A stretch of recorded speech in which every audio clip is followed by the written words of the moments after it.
Good afternoon. Wait a minute, I heard one. That's all we got? The energy? It's the first day of Itsec. Come on, good afternoon. Great. So that we want a good start to this because we expect to have some good dynamic conversation today. We are going to have a couple of slides and a little bit of presentations, but really, I'm going to surprise our panelists with a set of questions. Yes, that's right, you heard surprise a little bit because I wanted their actual gut reactions to how this topic will play out in the future. Or is it here, right? Myth or reality? We don't know yet. So, and we're going to start out initially with a couple of introductions, a couple of slides, go into questions, and we want you folks also, who are the experts too, to provide questions and comments and conversation with us, right? So we want this to be really dynamic and to have great involvement and interaction. Okay, so this topic is the dawn of the super soldier. Now, as much as I would love to take credit for this, I cannot. I have to thank Mariam Chandri for leading the efforts with a group to come up with this topic and organizing this wonderful panel that we have today, again, of experts too, throughout training, physiological, biological types of processes, various equipment, so exoskeletons, think those kinds of things, as well as selection. Okay, so we have a range of panelists here to cover the kind of breadth that might involve a super soldier. Now, when we hear super soldier, what do we usually think? We think Marvel, right? Captain America, a variety of things. Iron Man, okay? So it could be any of these types of sci-fi ideas. But are they sci-fi? Maybe, or are we there? How close are we there? Right? Or are they completely autonomous? Are they drones? It could be independent, right? So we have a variety of topics. We are going to go ahead and delve right into our introductions here. And actually, we're going to do this a little differently. Again, we're forward-leaning with this topic. So rather than me just read off their bios, and I do know each of these individuals too, I think it's more fun for them to introduce themselves. So they are coming. I am Lauren Reinerman-Jones, and I have an appointmentship with the DAU, special appointment professorship with DAU, as well as I'm an analyst for Southwest Research Institute. And I have a breadth of background, 25 years plus, of DoD work across the services. So that's me in a nutshell. And I'll go on to Dr. Andy McKinley. Hi, Andy McKinley. I'm a biomedical engineer by training. I manage the Air Force's neuroscience portfolio, so a lot of the work that I manage is focused on interfacing with the brain. How do we extract more information from the brain, and how do we augment brain activity in a way that improves performance?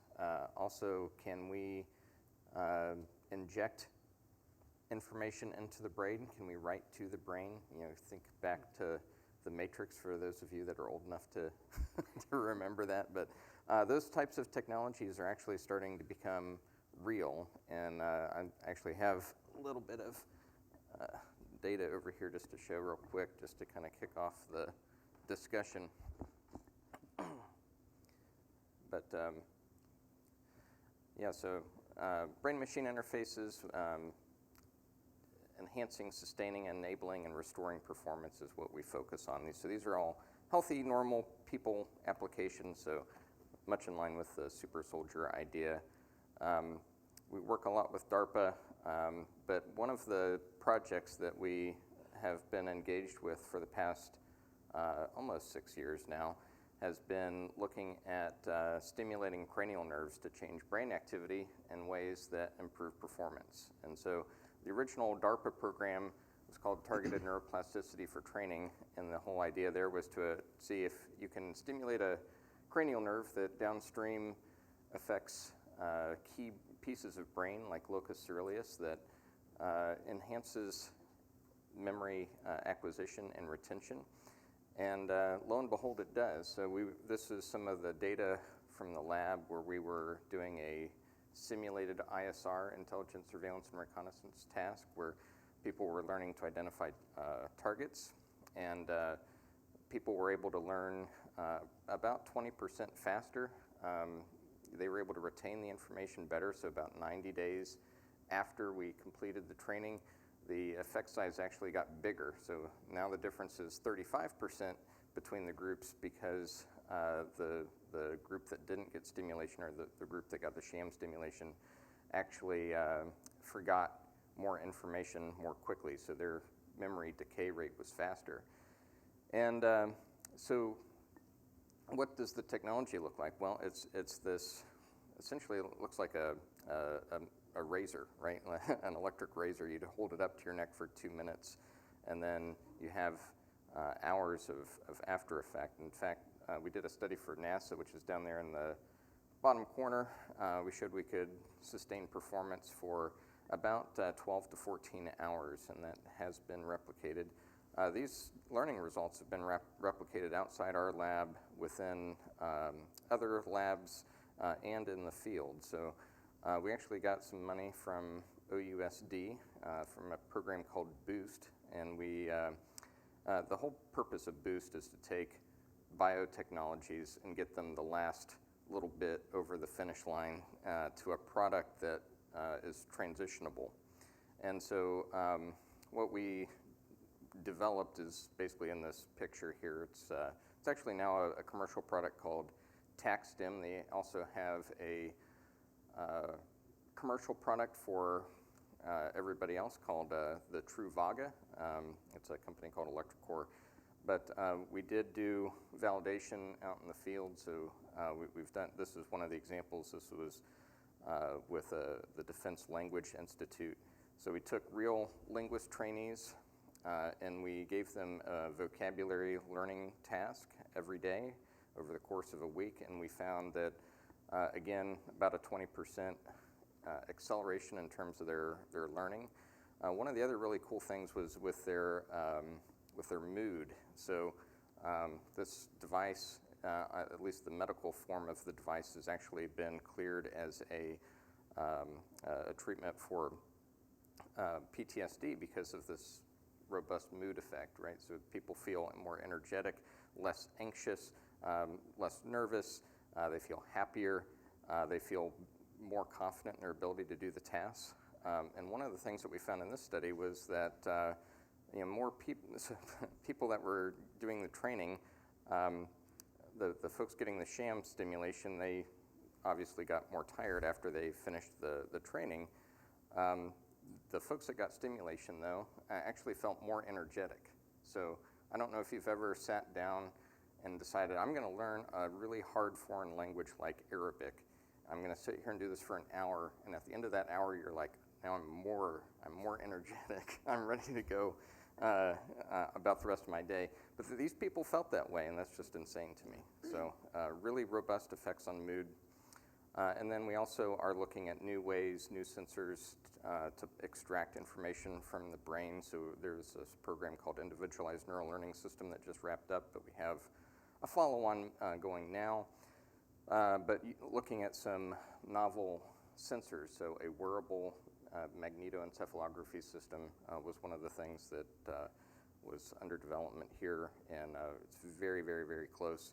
So at any rate, this new technology will allow us to extract more information easier and have 3D localization capabilities as well. So we know where the signal is coming from in the brain with higher resolution.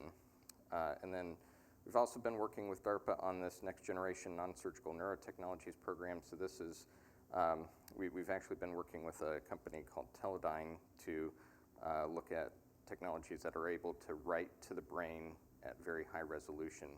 And so this is very early, so there's still a lot of development to do, but this is something that will be coming in the future to be able to wear a device that non-invasively can write information directly to your brain without any surgery, without any, actually not even any sensations on your skin. So this is really exciting technology to us as well. So that's basically all I had. So, fantastic. Thank you so much. Yeah.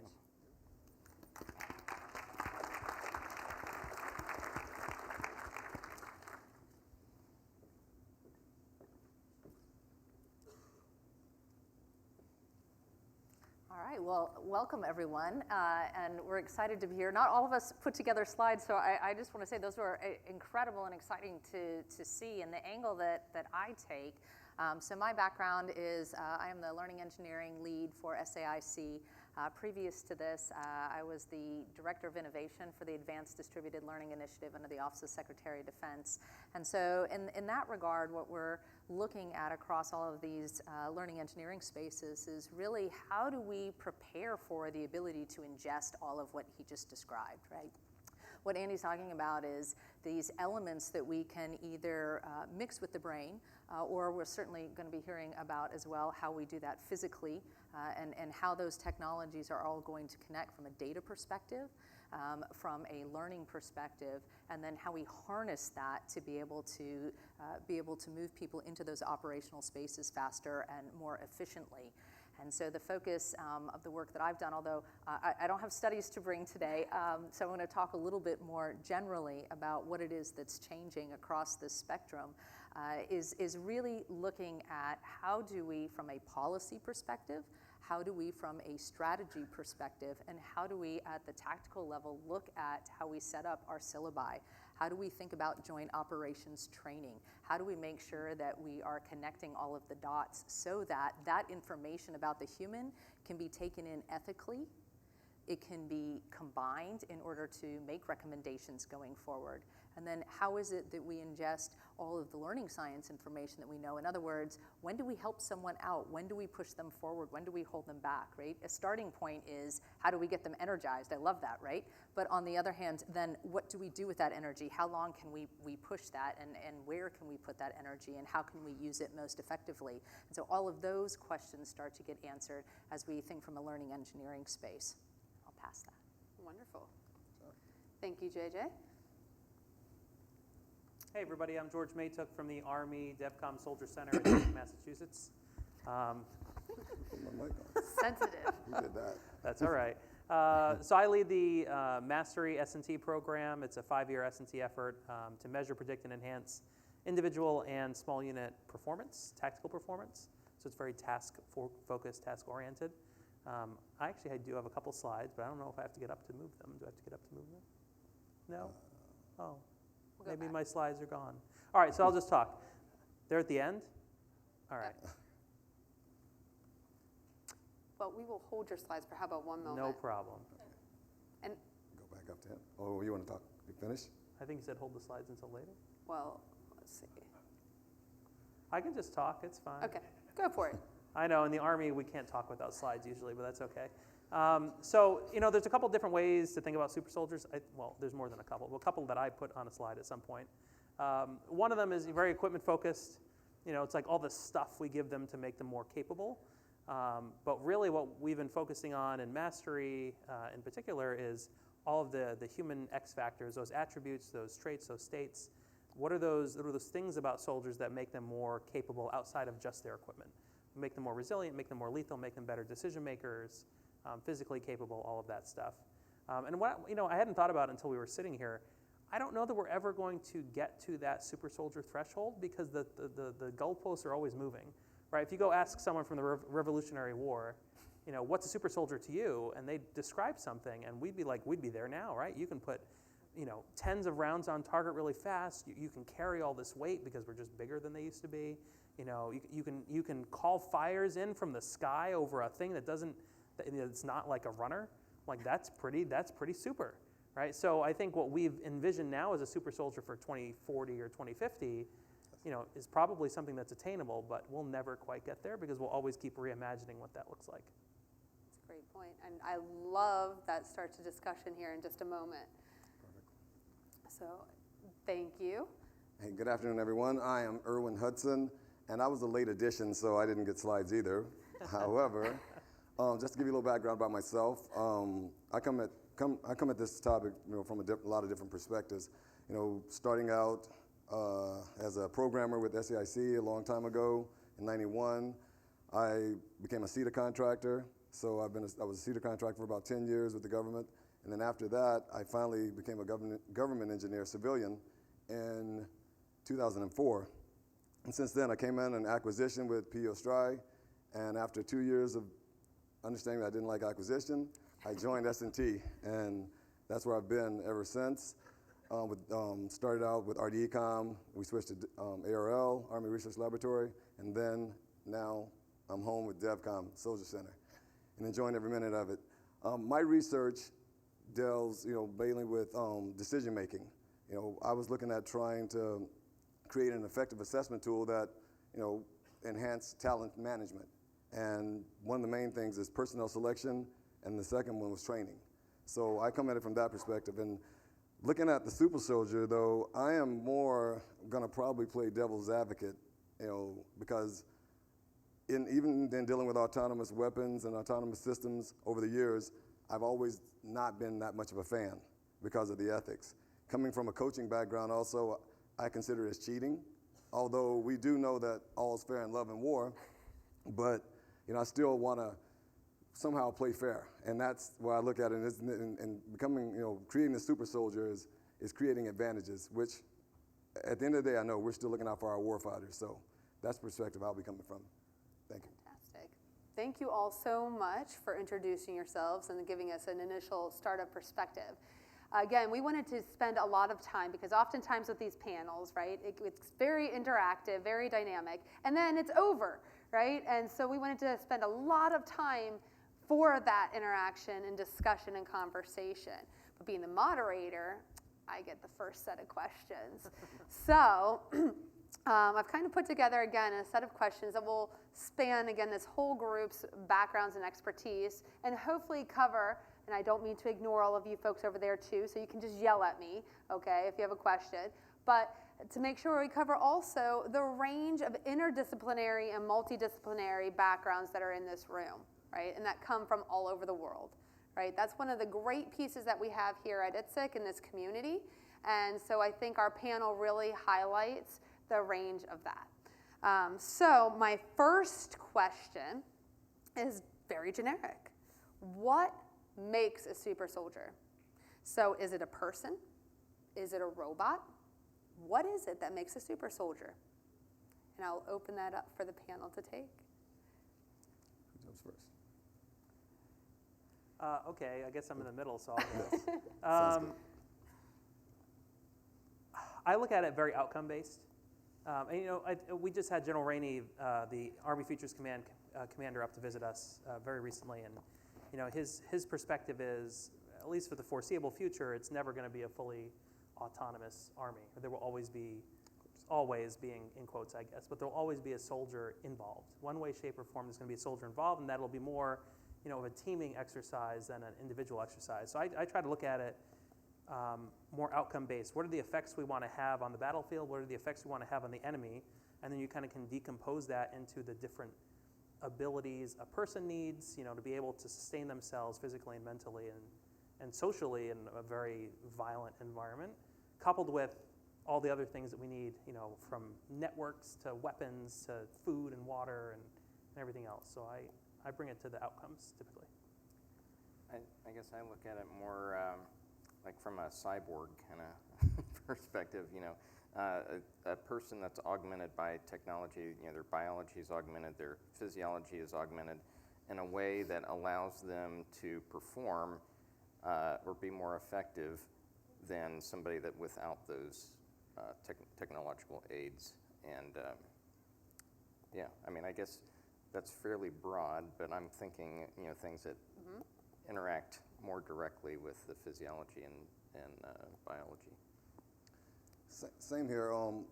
Coming from a little more seasoned perspective, back when the $6 Million Man, some of you guys might remember him, or Steve Austin, the Bionic Man, and someone being able to do more than any other human could do. Run fast, I think it was better, faster, and stronger.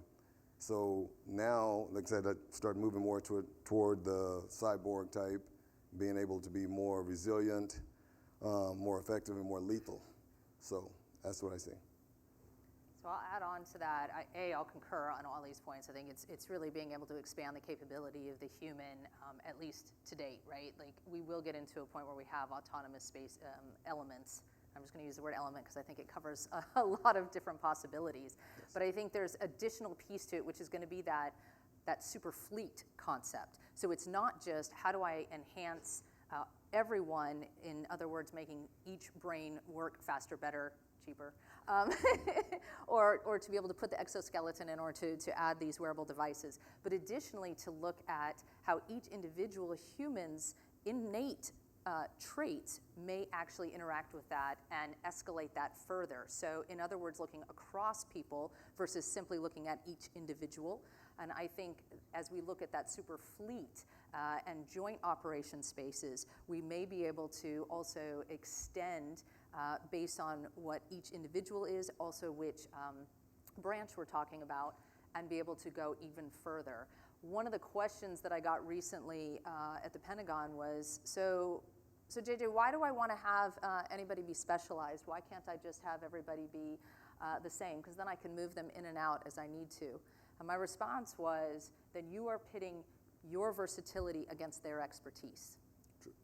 And what we need to be able to do is have expertise and capability to the furthest extent for each individual, but then also be able to look at that across all of our entities as well. And I think that's when we start maximizing and optimizing the system versus just the individual. So did you get a hold of my questions beforehand? Because you just read right into this, JJ. So my second question actually has to do with this idea of individuality versus, everyone, right, having these capabilities. When we think super soldier, we're typically thinking of a select few, right, or advancing those. However, if we are talking about, not the entire force and fleet and everything else, every warfighter having the superpowers, who do we select? And how are they selected? What are the characteristics for selection, right? Do we want to amplify characteristics that are already existent in those individuals? Or are we trying to supplement and add and or complement, right? So I open that floor. So my experience, in the 20-some years I've been doing this, is that it's far easier to improve a function that is not already at a high level, right? So taking somebody who's already basically really close to that ceiling and trying to get them all the way to the ceiling is way harder than getting somebody that's way down here and bringing them up, right? So I think at least the types of technologies that I work with on the neuroscience side, it's you get far more bang for your buck with folks, or with bringing up delinquent functions that are not where they should be. I don't want to be devil's advocate this early, but I guess coming from the sports perspective, because I've been coaching and training for 30 years, and I honestly have seen it. It's so much easier to take someone that's here even higher than from low to up. When you don't have the skills to start from the basics, it's a lot tougher. So it might be a little bit different with the neuroscience part, but even learning, it's just a lot harder from the taking it from the sports perspective in that world. That's where I come from with it. I think I've seen a little bit more, Andy, what you were talking about, because we work with both special operators and general purpose forces, and to get that last extra percent, the special operations guys are willing to spend that time and effort and money to get after it, but it's really hard to close that gap sometimes because they're already experts.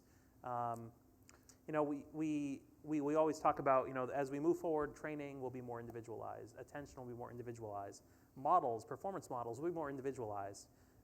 So I think that's probably where the focus is naturally going to be for the next 10, 15 years or so. But what JJ was talking about, working as a system, the old logo or the slogan when I was a kid was an army of one, and that's never been the case, right?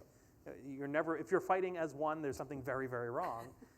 So it's really, how do we optimize you to then optimize the unit, I think is where we're going to go. In theory, that's a good way to look at it. Army of one, because you're supposed to be fighting in unison. However, go back to the sports analogy, you have to be specific in your positions. You have to have different types of positions, different levels. And a little bit back on his answer, Yeah, you're right. I mean, it's easier to take this lower level up a little bit because there's so much room to grow. Getting to that next one is a little bit, yeah, I think that's where you're good at, is that it's hard to get it to the next level because they're already up there so far. Yeah. So I understand that. I think it's going to be. I think it's going to be both, but I think this is Okay. also an empirical question, right? I mean, there is going to be how do you get all ships to rise, of course, Yes.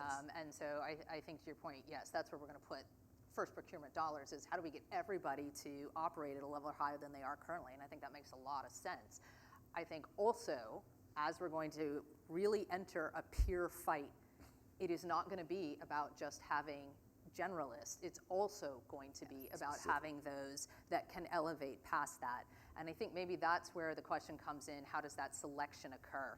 Maybe this is where we start using better data analytics. Maybe this is where we start using more of that AI to help us identify who has the propensity to go further than what we would expect, and or how do we get that technology to expand and double, or multiply is probably a better word, multiply what is capable. So in other words, our definition of expert today may be here. How do we get our definition to be up here? And when do we need to have those and how many of those? That, I think, is going to be much more of an empirical question, and it's going to depend on the operational environment that we face, which we may not even be able to predict as well as we did in the past, which is also going to come into play. So I think this is going to be much more complex than, here's the one thing we're going to be able to do, and this is how we're going to do it. I think, just speaking from a training perspective, what I keep thinking about is how do we get in a place where we have those options to exercise? And of course, one of them is we have got to start collecting data. And we've got to be able to understand what data we're collecting and what we can do with it. And so it's super encouraging to hear the research that's happening. What I hope to see is that we start getting into policy, the approvals to be able to collect that data so that we are able to start making these decisions, informed versus necessarily our best guess. Can I tag on to that? Sure. Okay, so I love everything you just said. What I want to see that we get to is more targeted training. Yeah.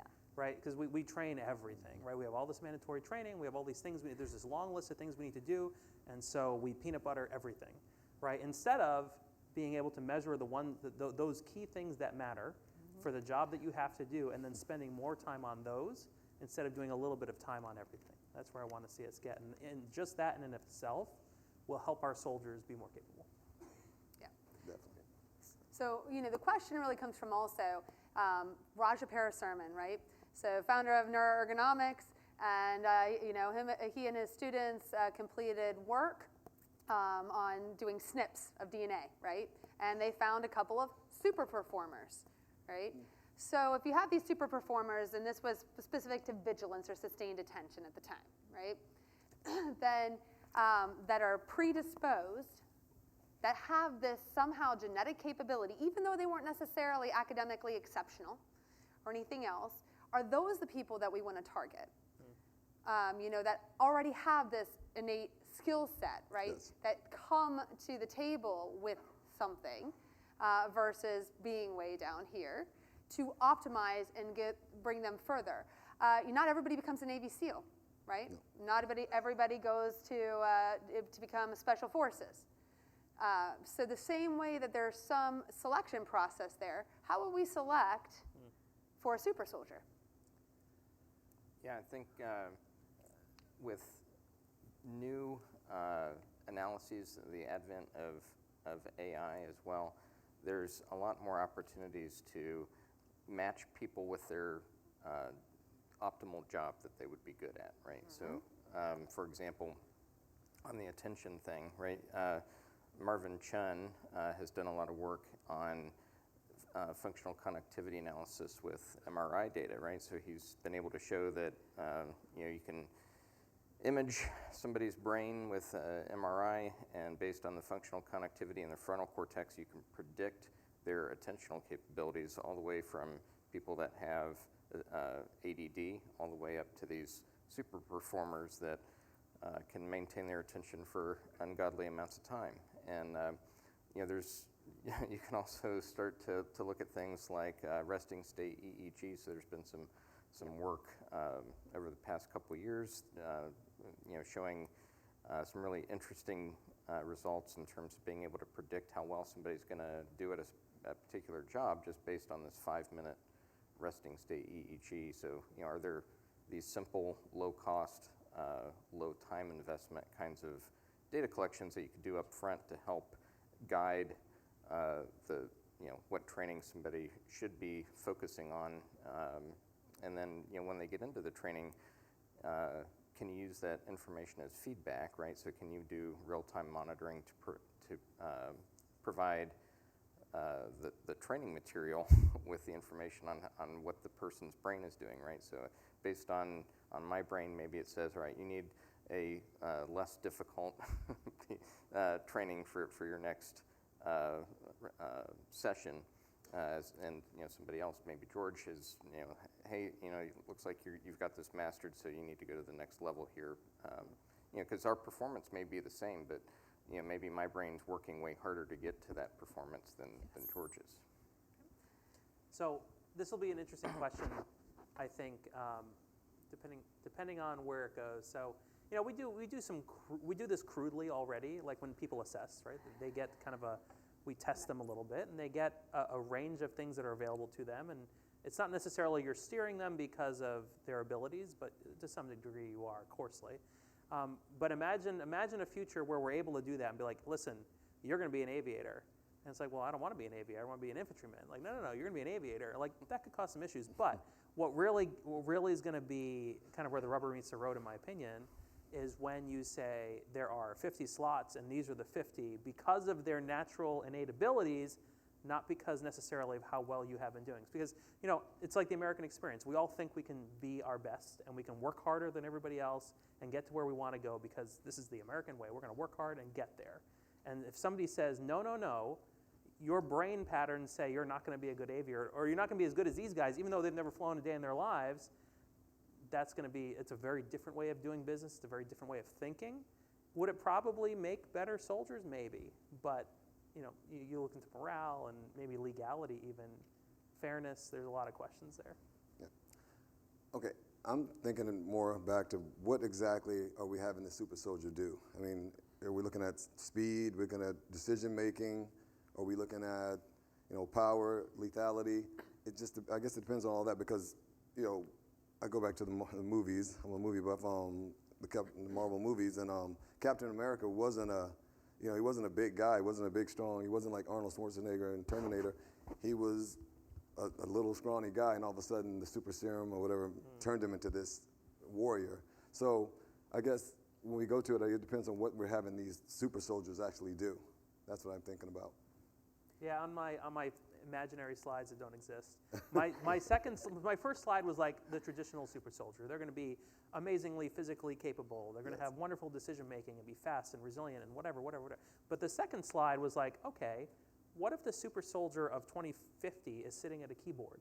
Yep. Right? They could be the most lethal soldier in history if they have access to the effects and the networks to run them, and they never have to do more than this. Like that could be the super soldier of the future. So it gets absolutely back to what are the tasks they need to perform to be successful, and then what do they need to be able to do?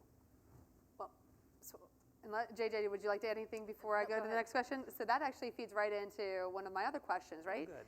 Which is, is it an implanted chip? Is it external technologies? Let's dig a little deeper. What are the technologies that are going to be required here, right? Is it, we're all in the era now of AI, right? But AI is so generic of a term, right? I mean, where there's first generation, second generation AI, a lot of it's just a pattern recognition. We're probably all using ChatGPT by now, I would hope. But there's also the third generation, like neuromorphics, right? Which gets down to the combination of this software and hardware into a tiny little chip that can be implanted, right? So will it actually just be the external technology, like they're sitting down and they have better hardware available to them, or is it a combination?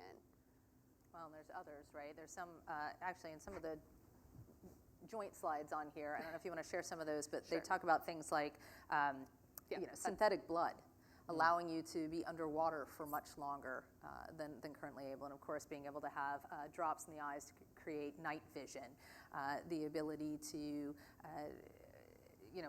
I fall back to training because that's my area, but so I'll say the ability to learn something much faster. One of the things in the Air Force we talk about is as we add airframes and as we get into 6th gen, where we're dealing with semi-autonomous vehicles, the amount of data an individual is going to have to take in and the speed at which they're going to have to take up the ability to utilize a new airframe may be very, very fast. How do we get that information into the individual quickly and also recognize what they have to unlearn and relearn? How do we do all of those assessments? So some of it is really cool stuff, right? Like just the idea of synthetic blood in and of itself is mind-boggling and what that might allow you to do. And some of it is just really tangible things. Okay, great, we have these capabilities. When and how do we use them?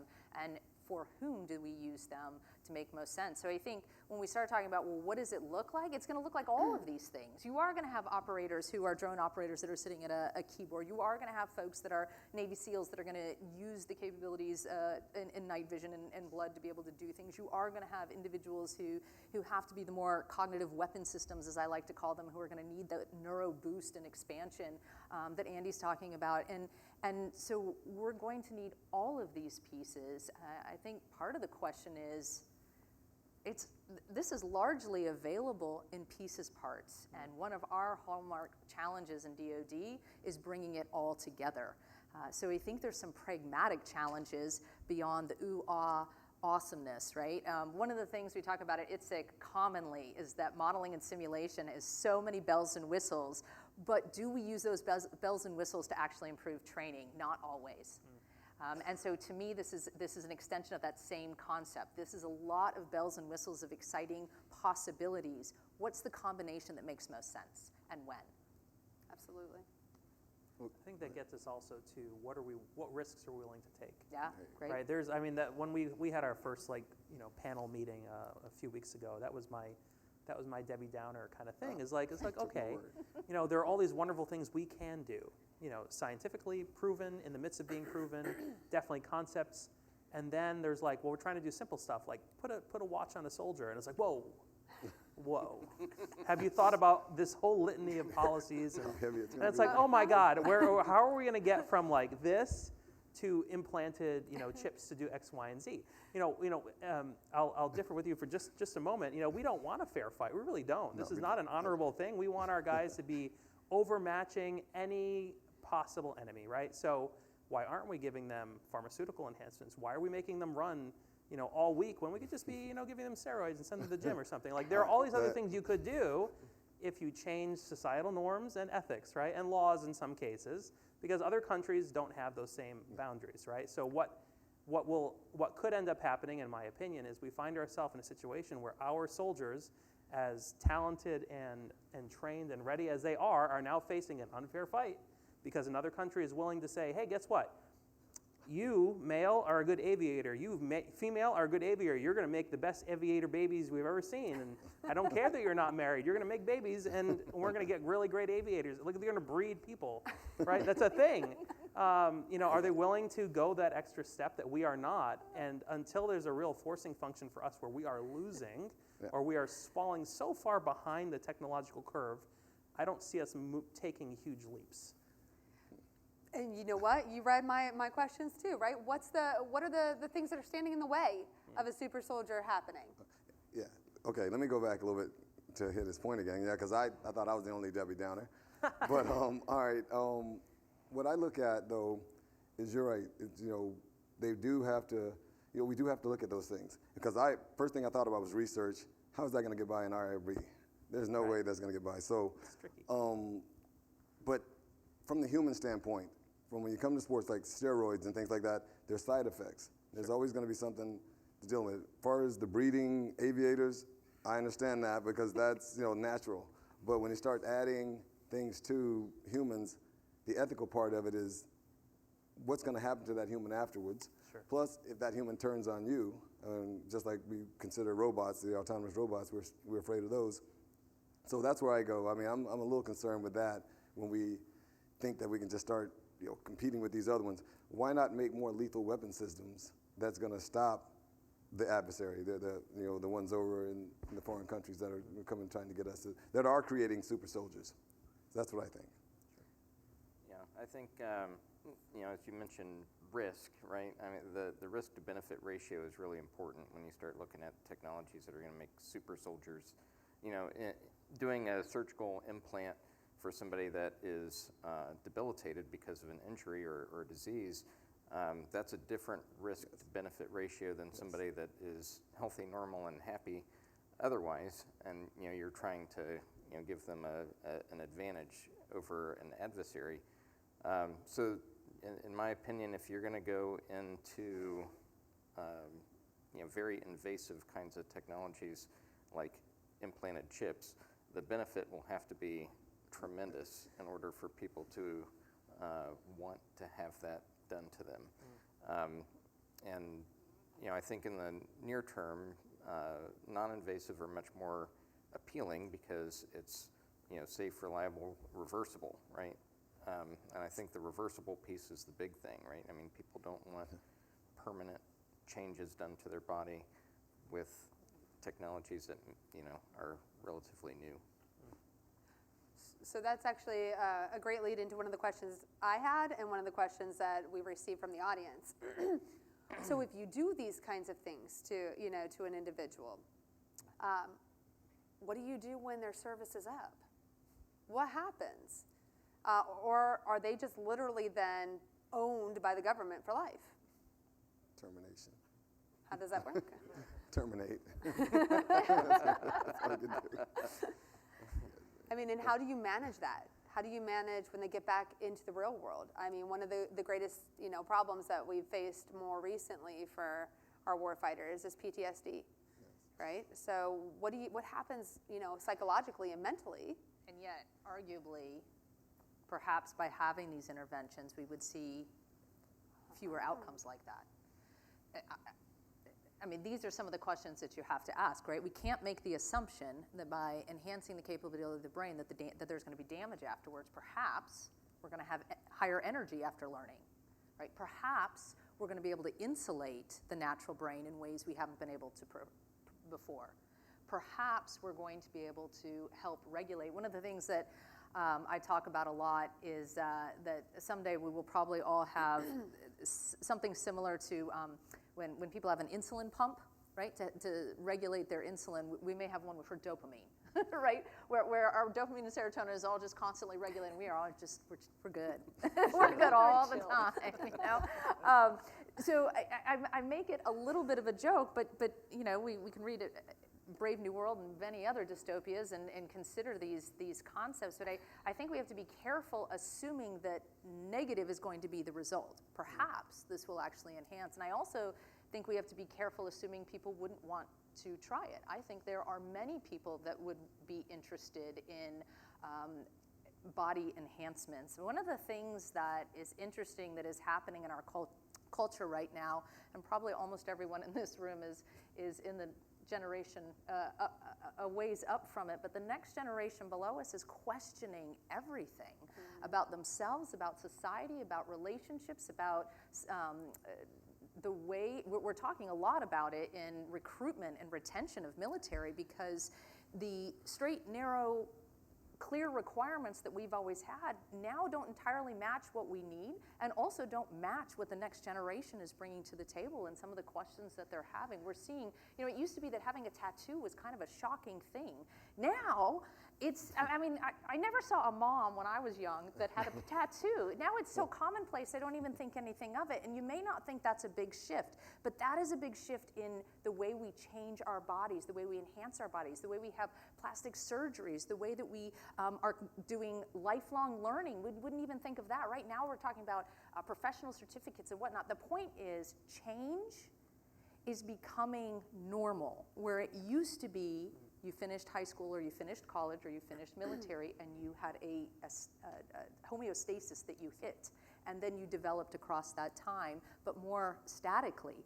Now constant change is happening, which means that culturally we are changing to an environment where people are going to be more open to changing their bodies, changing their minds, enhancing things, willing to try things that maybe in our generation and the generation above us would not have been something that we would have entertained. So I wonder how that's going to play into it, and I don't think we could ignore it. I do think that the developmental trajectory of young people in our country is changing.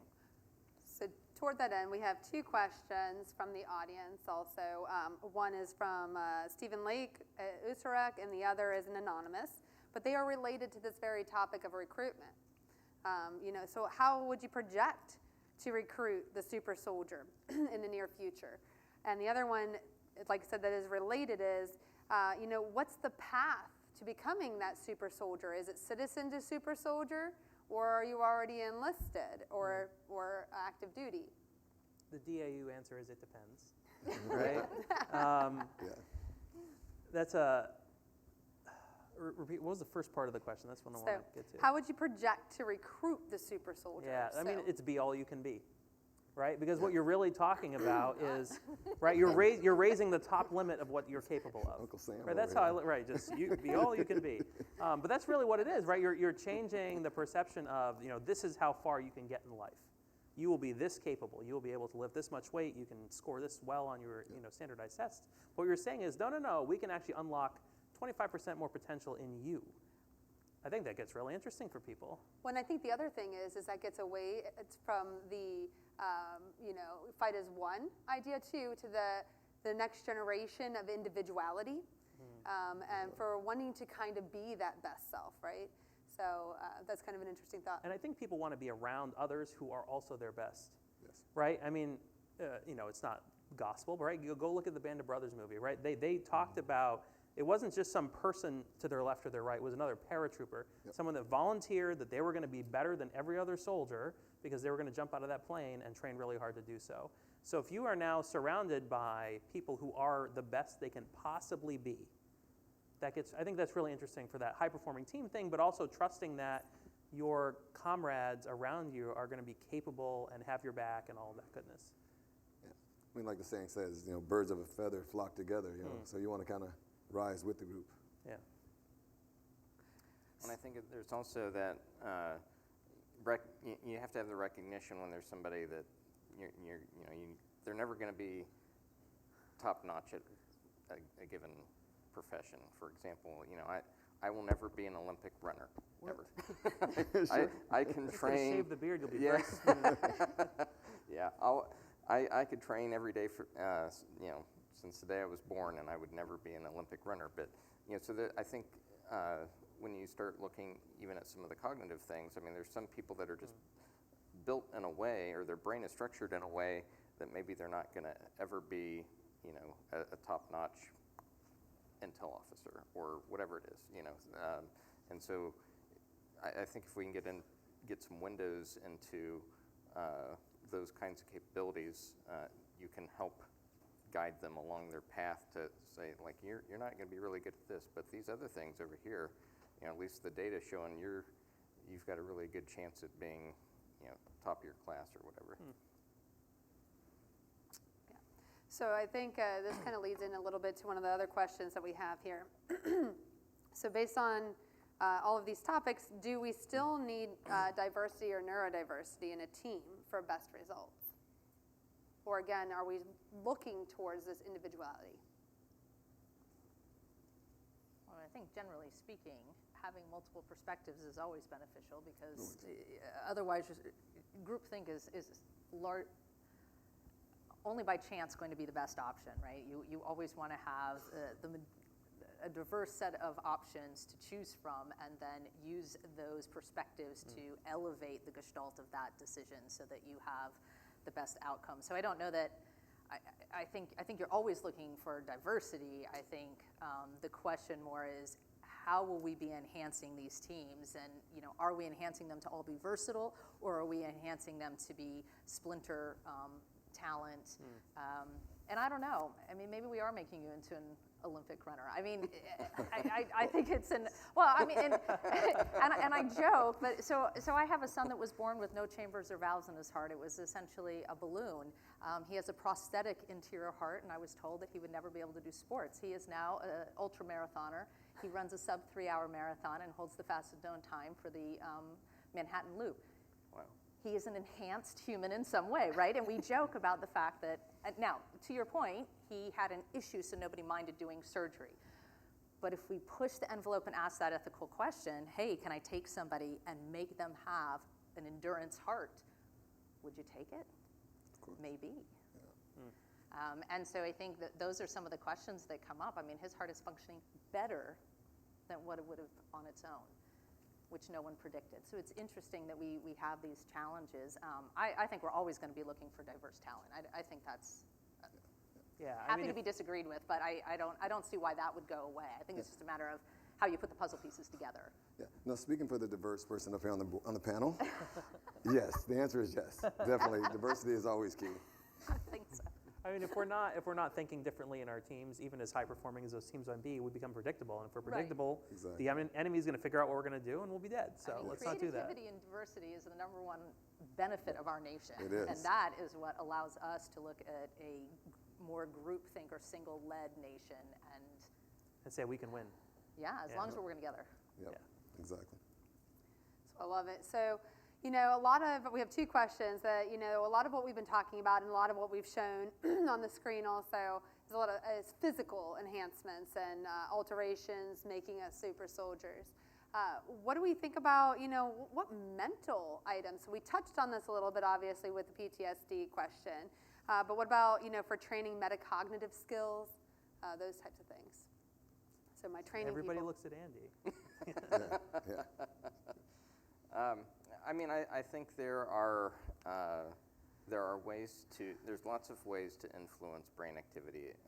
It doesn't have to require directed energy or some external physical device. I think there's lots of other alternatives that people have been looking at, everything from like acupressure to meditation to cognitive training, lots of different ways to, and even using your own physiological feedback, this biofeedback to help you control pieces of brain that you wouldn't normally control with conscious thought. I mean, I think there's lots of opportunities there as well. I think typically those kinds of things don't have as large of an effect size as some of the other things that we've been seeing, but certainly there's options there. Well, back in the sports world and also in training world, we talk about something called muscle memory and creating muscle memory, which we've kind of found that you really don't create muscle memory. It's more brain that's still stimulated to do it, and I do that through repetition. And I think repetition is the key to do a lot of that, creating that memory. So we have so many great questions coming in here. Okay, so before you go on, I want to hit this though. I think there's something to be said here, which is, as rightly has been pointed out, there's this ultimate goal of like being able to enhance the human at these what we consider today, to be fair, extreme measures, right? Implants and whatnot.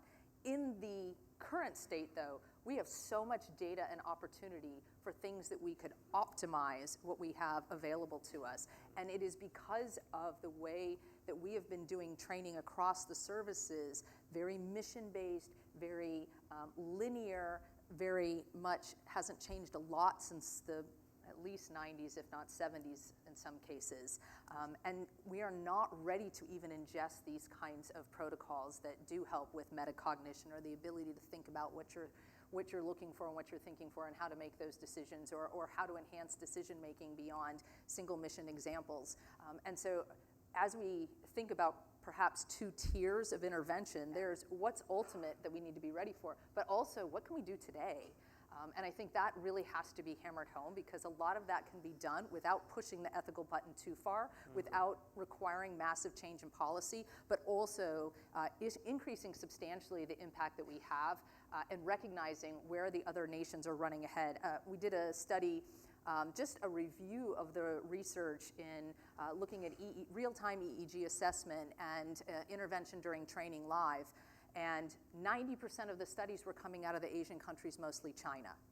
We are not doing as much of that research as they are, and we are not employing it as much as they are, and they're showing improvements that they're publishing of at least 30% improvement.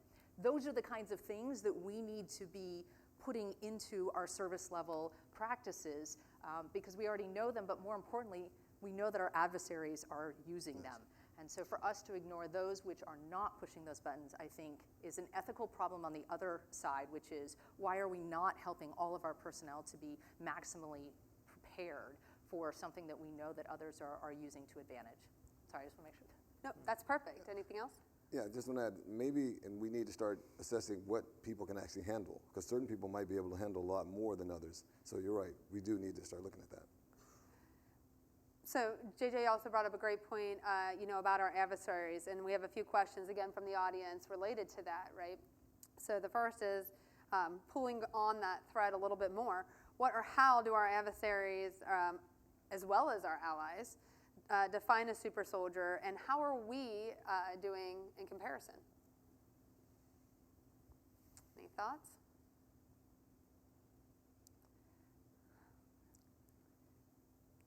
So, I'll give you a thought. On the adversary side, a lot of it's classified. Yep. Right. So we can't even get into that part. But on the Army side, I actually had trouble figuring that out.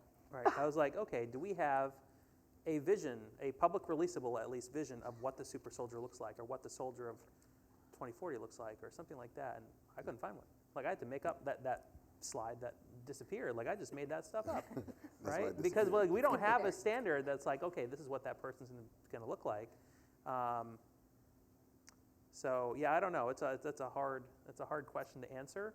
I would say, I think our soldiers are like the best trained in the world. We spend a lot of time and money on training, even though we don't always fund the TT-PEG as well as it should be, but in terms of all the other enhancement stuff, like JJ was talking about, the neuro enhancement, we're not doing that. We're just not.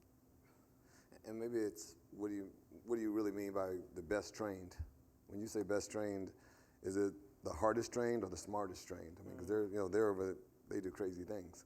Mm-hmm. We're a lot more ethical, so maybe we got to kind of probably decide what we mean by what's best for our soldiers. So kind of good segue. That's exactly right. So one of the questions is right, who in here? Let's just see, or if you feel comfortable, who in here would be a super soldier, in your own mind, of whatever it is that a super soldier is? I see some hands going up. Daredevils. Yeah. So some are probably saying yes in their head. That was an assessment. Aviator. Yeah, but some are saying yes in their head, but they're not comfortable raising your hands. That's totally fine, but think it. So the question really then comes down to, as is brought up here, some of these ethics, right? And the legalities of this. And then who owns this type of thing? What happens, if it hits the black market? What if anybody can do this? Because, it sounds pretty exciting to always be chill, right? Relaxed in the face of a storm or a fire, right? I mean, if I'm going to shake my magic 8-ball, I say it's going to be on the commercial market before it ever comes to the DoD. I think so. Right? I mean, so I think it's going to be what JJ was talking about earlier with as society changes, as things become more accepted, just people are doing it on their own, then we're like, oh, that sounds like a really good idea for the military. And this idea of the ethical boundary, and I was kind of thinking this as Coach was just talking, we have the luxury of the ethics that we have, because we are the best Army in the world for now, right? But what happens when that's no longer the case? Are we willing then to stretch some of those rules and some of those bounds and some of those norms and policies and all that other business, so that we have a better chance in a peer-to-peer fight? I mean, that's a high-level question. That's a policy question. That's a legal question. That's a cultural question. Cultural, absolutely. And I think it's going to change for the generations. Yeah. I think the next generation, and perhaps the one after that, is going to be much more open than we are. I mean, they're growing up with technology in ways that we never did. I mean, we still value putting the electronics down, as I fight with my youngest constantly. Put it down. What did I say the other day? Put it down and look out the window and pretend like you're interested in anything. Because we value that as a norm, to be able to sit and be. And she says, Mom, that's a ridiculous notion. Then I'm bored. And her definition of not being bored is having a phone playing something, a computer playing something, a tablet doing something in the background, some craft that's teaching her, and oh, by the way, she's watching a movie simultaneously, and probably eating.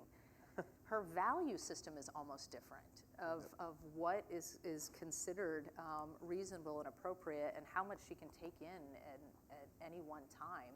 I think that's going to play into some of these decisions going forward. And also, I mean, I still don't tell Walgreens what my phone number is because I don't want them tracking me buying who knows what at Walgreens. But every other kid who's under 25 is giving all their information out right and left, right? They're signed up for everything because they're very comfortable sharing information. So I think this boundary is going to shift. I don't know how far.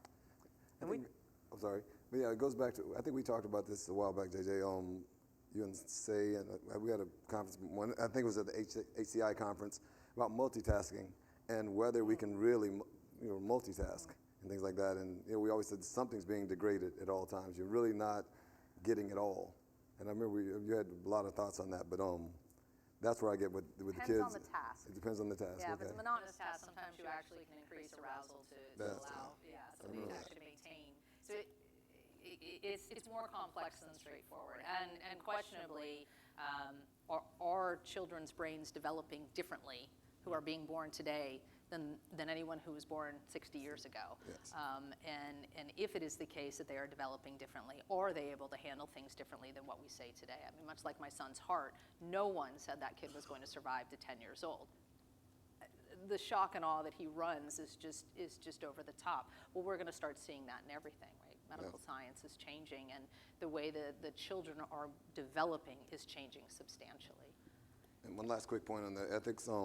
If you look at sports, probably most people look at it from the legality of it, whether or not to take steroids or anything like that, because everybody wants to win. They want to get the big checks. So, it's about the fact that you get caught, you get banned. So if it wasn't banned, and back in the day, they say that everybody was juicing. So I think it's all about ethics. I mean, the legality of it versus the ethics. Yeah, and I see the quote here on your slide. I think that's a really good point. I mean, I think that's the same dilemma we were in with when developing the atomic bomb. It's like, well, if we don't do it, our enemy's going to do it, and we're going to lose the war. So, I think it's more of a question of how far are we willing to go to be able to defend our values with our military. So I think, the other ethical question here that's kind of been broached a little bit is, we're talking about it a lot of times from that 18-year-old on, right? But, again, recruitment, you will oftentimes try to start at, 16, sometimes younger. 10. Even with STEM. Naval Sea Cadet starts at 10. Right? So even 10 years old. But what if it started even younger? When we're talking about these, genotype and phenotype alterations, what if it started in a lab? What if it was a baby? Test tube. And again, that comes down to these ethical and legal issues of, is it ethical and legal to grow that? Is it ethical and legal to enhance that at that age? And then who owns it? So you're talking about growing soldiers? What if you did? Wow. So that's one of the questions are coming in. It's like Star Wars. Yeah. I think at that point, though, you're getting past military control. What you may see is military influence. So for those of you who work in the training space, we put out from the Pentagon a book called Modernizing Learning. What's interesting behind that book, so it covers birth to 75. And you might wonder, why in the world would the Pentagon want to support a strategic plan to enhance education from birth to 75? And I'll tell you, the reason I pitched it, I said, look, here's the problem. We're getting 18-year-olds who have three major issues. We have overweight children, we have undereducated children, and we have problems with self-regulation. Now, certainly, we do not have that across the board in our country, but these are some three major issues that we're seeing at the 18 and 22-year-old age range. And I said, so what's happening then, our pool for military availability, in other words, those that are going to be eligible, is reducing. At the time that I pitched it, we were at 29%. I believe the numbers just came out. We're down to 22% of people at that age range who are eligible because predominantly those three factors. So the question came in.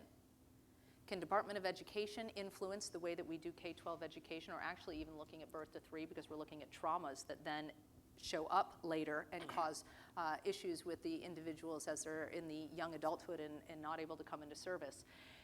Or does the Pentagon have to start getting involved and start supporting an understanding from that birth to 18 age range? And the answer was the Pentagon has to start putting out some information. So that is not to control or to create, but it is rather to say, we do a ton of research and education and training because we have lives at stake. And so we know a lot about how the brain and the body works and how development happens. And in order to ensure that we have the opportunity to even recruit individuals who are prepared for advanced military training, we have to start thinking about how we develop positively the whole of our society in order to be able to be functional in that 18 to 22 range. If anyone's interested in that book, it is downloadable. It is freely accessible. It was fully released. But it's an interesting take, recognizing that all of these early experiences are actually ultimately also not just affecting our adult society writ large, but specifically reducing the number of people that are eligible for service. Well, and if the technologies that we're talking about are commercially available and the younger generations are more apt to to use those and modify their bodies, I mean, it may be that you don't have to do anything different from a military perspective. You've already got this younger culture coming up that is enhanced over some of these older generations. That's a really good point. That is. Oh, we're just going to grow them anyways, so it's fine. But will we own, if there's this crazy future where we're growing soldiers, right? Would we own them? I mean, I see like sea monkeys in my head. right. I mean, to some extent, we already do, right? Veterans Affairs is a thing, right? And we pay TRICARE forever, right? We are taking care of we should be taking care of our soldiers until they pass. Yeah. So in that respect, that continues. And that gets back to what we were talking about earlier of like, it is not only good for the soldiers, but it's good for VA and our budget to make sure that we're not breaking our soldiers. And, Absolutely. Right? So the enhancements shouldn't, hopefully, have a negative effect. But either way, we're on the hook for taking care of these folks anyways. So I'd like to pause for just a minute because we do have about 23 minutes left. I wanted to let everybody know, too, in the audience, if you have any other comments that you're thinking yourself, we do have 2 microphones available also, so you can raise your hand. And, of course, we've been passing around the cards. And as you leave, just make sure you get your code scanned in if you didn't do that at the door at the entry. Okay, so we welcome you also to join the conversation more fluidly, too.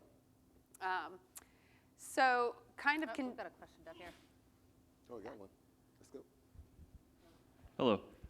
So when you say, like, you keep talking about the youth and the youth to come, well, often life imitates art. So if you've ever read Old Man's War, you'd be familiar with the concept of using an older part of the populace to be future soldiers. So is there any applicability for using this technology to either extend our veteran soldiers that have all of those years of experience on the battlefield, or bring in older, more mature individuals that can then perform those abilities at a more youthful rate?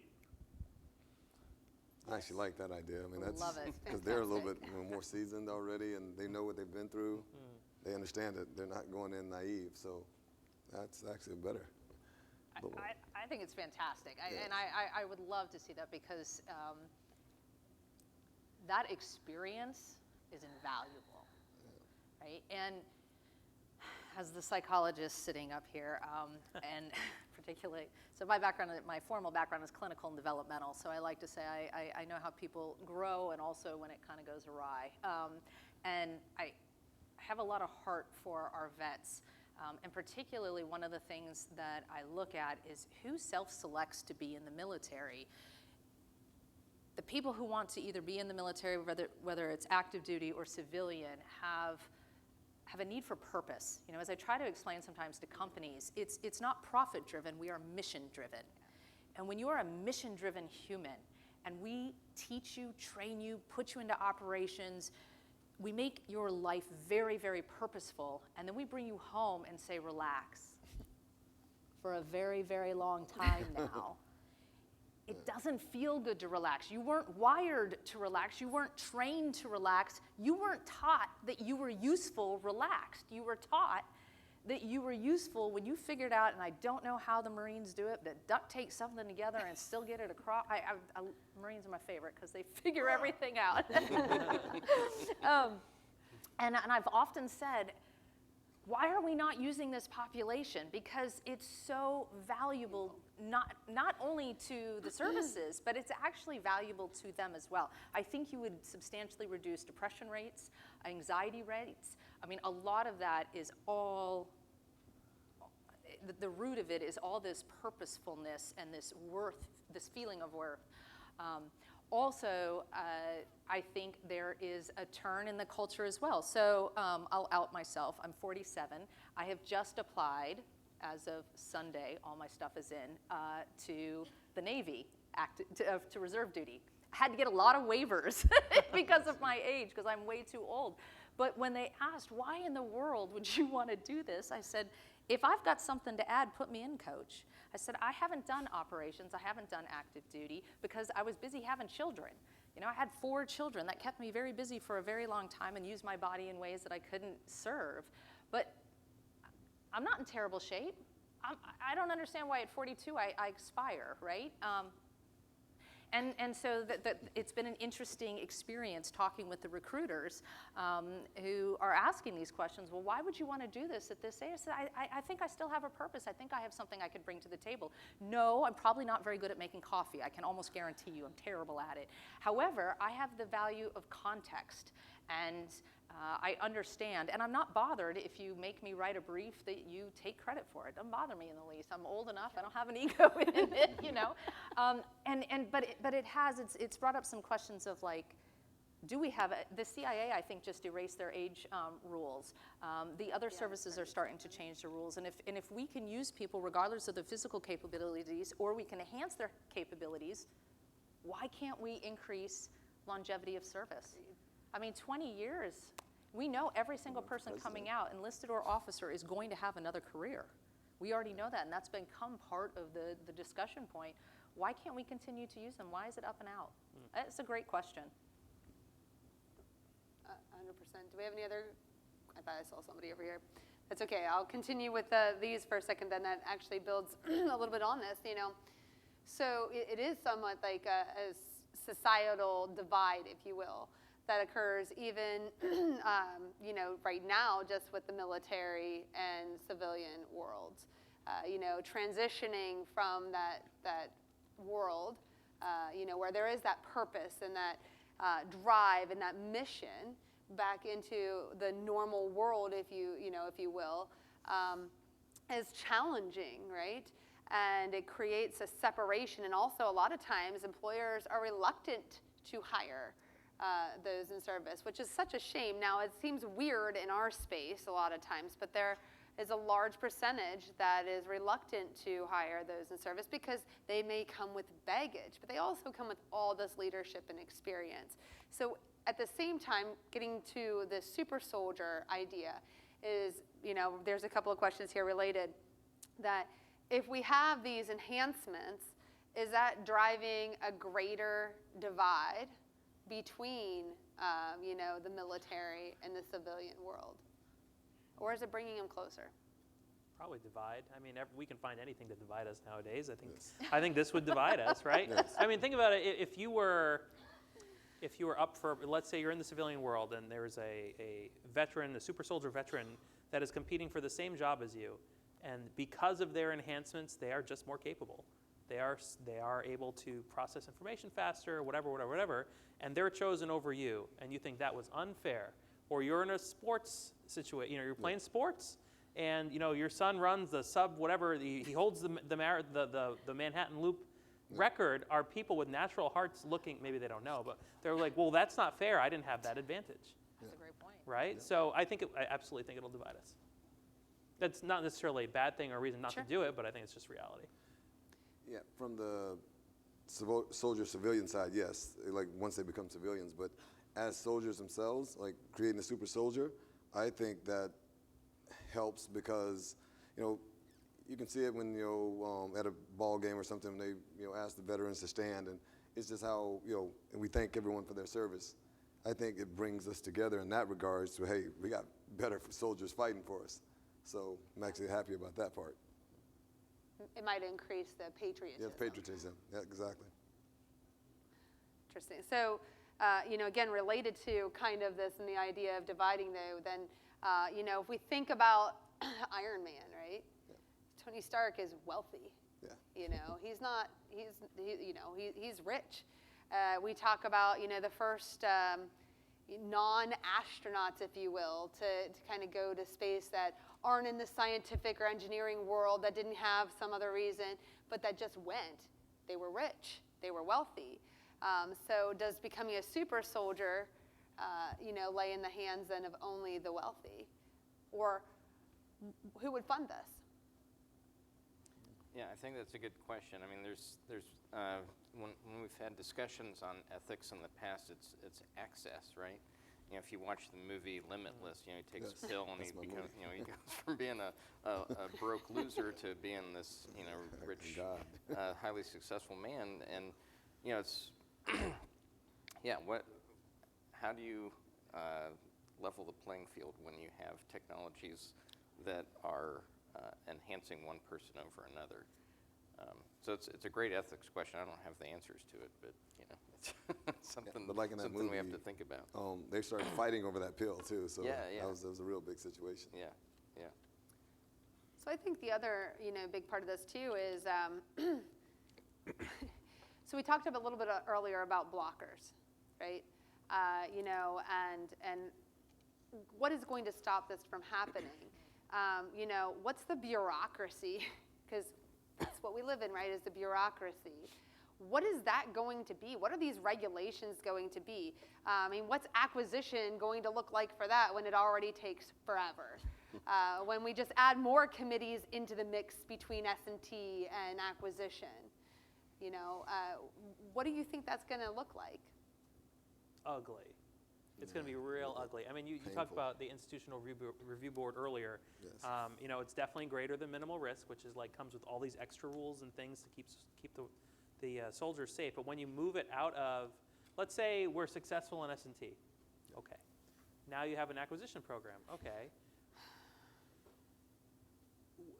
Typically we field things, right? We give you are in this unit. This unit is going to be equipped with this new thing. Here it is, and here's the training. Go. Everybody gets it. Yep. Right? We've started doing some selective fielding a little differently, but generally, if you're in a unit that's getting a capability, you are getting the capability. But when you're talking about making, some very personal changes, and I am changing you, I'm not handing you a thing, the fielding probably looks different for that. Maybe it's volunteer. I don't know how that would. Maybe it's something that's available to you, and you can self-select. Yes, I want that enhancement. I'm going to sign that I want that enhancement, and then you're fielded that enhancement. Perhaps, that's probably the lowest barrier of entry to start. I don't think you could impose this on people and say, hey, guess what? We're going to stick this needle in your eyeball, and you're going to have night vision without batteries. Okay. But I think if people elect to do it as soldiers, they want to be better in this way or have the chance to be better in this way, that's probably the easiest, fastest way to do it. But a standard fielding is further off than that. And as you saw when you asked them to raise their hands, only a few people did that. So. Yep. Right, who's going to step up for that position? We've got a question over here. Yes. Question over here? We got a microphone.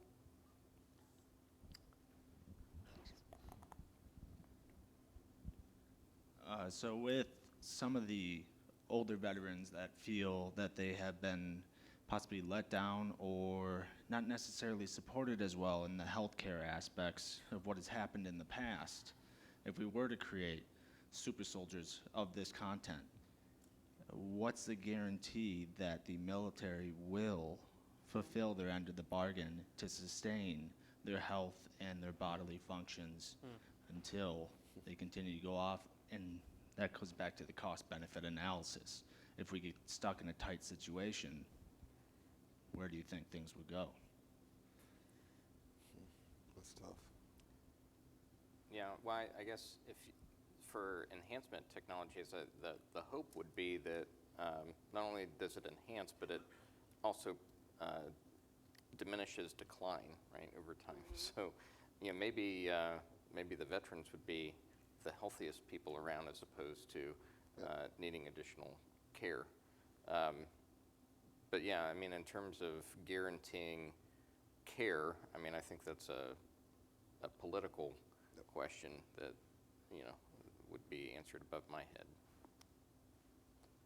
Yeah, adding to that, like you said, hopefully they'll be able to get other jobs or something. I mean, they'll be enhanced, hopefully. That's part of it, but still no guarantee that they're going to be taken care of afterwards. Political. I think your question is spot on. It always has to be part of the question.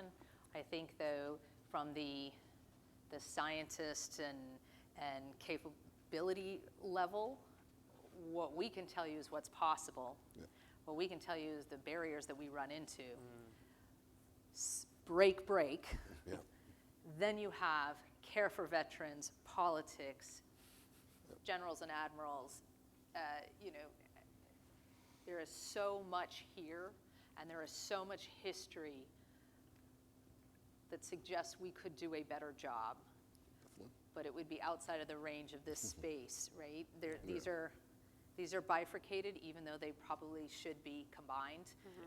But should is not always the way the DoD does business because of a variety of reasons, right? Which I'm guessing, since you asked the question, you are well aware of all of these silos that we all deal with. And so I mean, I don't want to speak for the group, but it is generally the case within the scientist community for the military that we ask those kinds of questions because we do recognize, hey, this could have this impact, positive or negative. Does someone realize that we could do some improvements? Does someone realize that if we do these things, it could cause issues? Does someone realize that this thing that they've decided is a major issue actually isn't much of an issue and we're excluding people where we shouldn't? But those questions and that connection of communication does not happen as widely as we would like it to. And so I think the best that all of us can do is have these conversations, right? It's just constantly so that someone in the audience knows some piece or knows someone where that information can be shared more and more. And I guess I feel like that's the ethical part that we can contribute to. Yeah, I mean, our job is to inform, right? S&T is going to inform senior leaders who then need to make decisions, right? So there's been several news articles recently going around about long-term exposure to our own blast from weapons, right? From firing a rocket launcher right next to your head or working artillery for a long period of time. And OSD has a brain health initiative that's been running, Warfighter Brain Health, which has been running for a while. And they made recommendations, say, like, this is your safe threshold, right? Do not exceed this safe threshold. And as far as I know, and at least what the articles are reporting, nothing has changed in training, right? So somebody did their due diligence, said, this is where safety is. Right, above that you're not safe, but to fire a Carl Gustav right next to your head is double the safety threshold. Yep.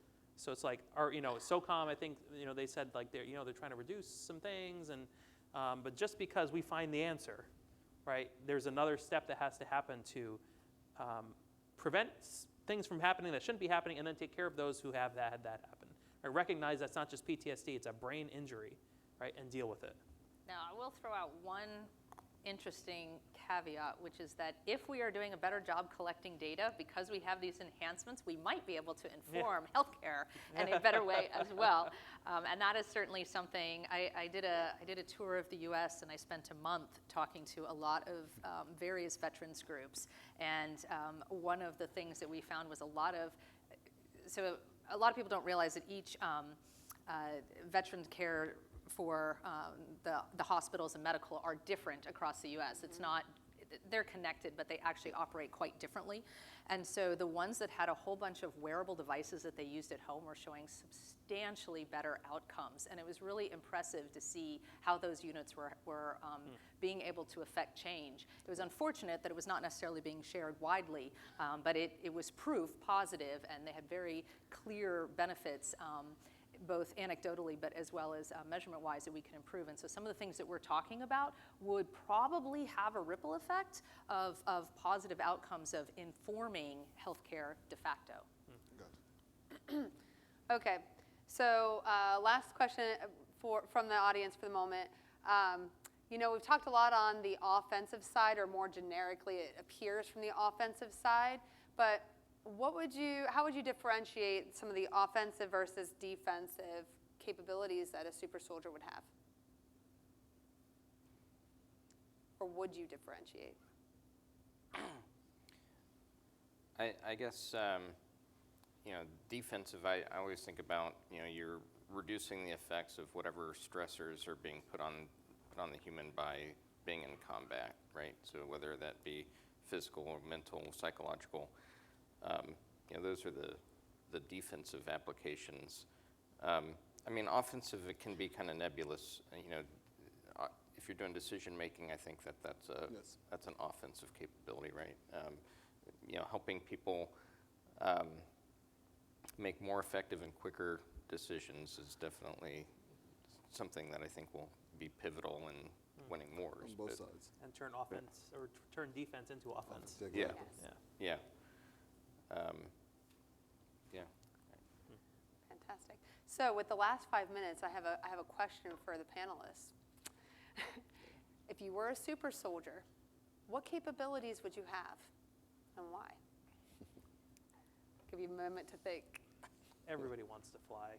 Come on. Say everybody wants to fly.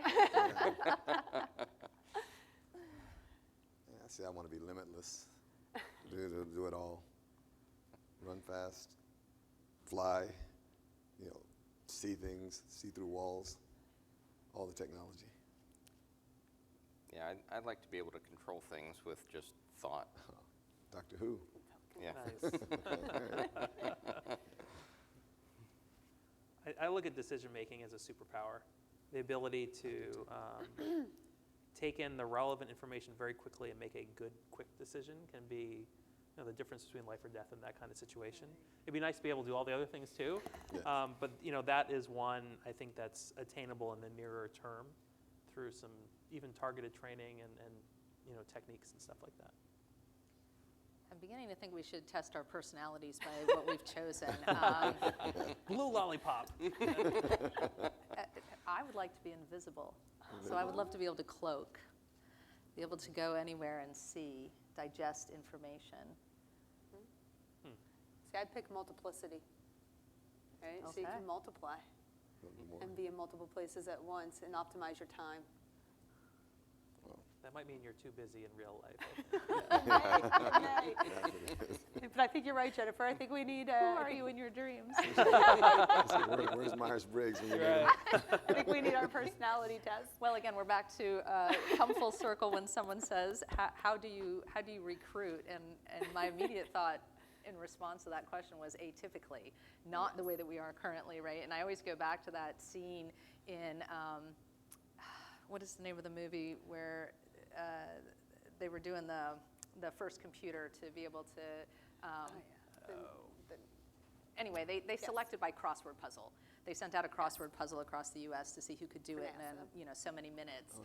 And what they, of course, were trying to do was look at other specific skill sets that were not typically tested in the way that we do assessment today. So maybe we need to add a new one. What is your superpower going to be?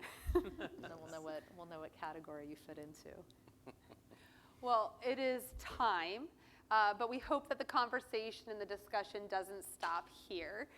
It is only Monday on Itsec, so we hope that this continues into the happy hours and social and networking events that are occurring even this evening, as well as through the showroom floor. It is open, so be sure to visit all the exhibitors, and our panelists will stick around for a little bit, I hope, to answer any questions directly and welcome introductions also. So please continue this conversation, and we hope that we have a super soldier of the future. This is awesome. Thank you. Thank you, guys.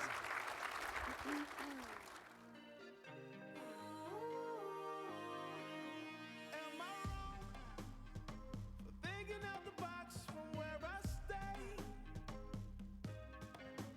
Am I wrong for saying that I choose another way? I ain't trying to do what everybody else doing.